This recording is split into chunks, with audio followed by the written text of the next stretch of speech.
ஏய் வசந்தா, பஸ் புறப்பட போகுது. வா வா வா, என் பக்கத்தில் உட்காந்துக்கோ.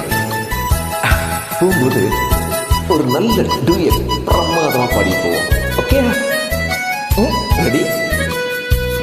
என் கண்மணி காதலி இளமாங்கனி உன்னை பார்த்ததும் சிரிக்கின்றதே சிரிக்கின்றதே, நான் சொன்ன ஜாக்க கேட்டு நாதமும் நீ நகைச்சுவை மனதில்லையோ நம்ம சொல்லுவோம்.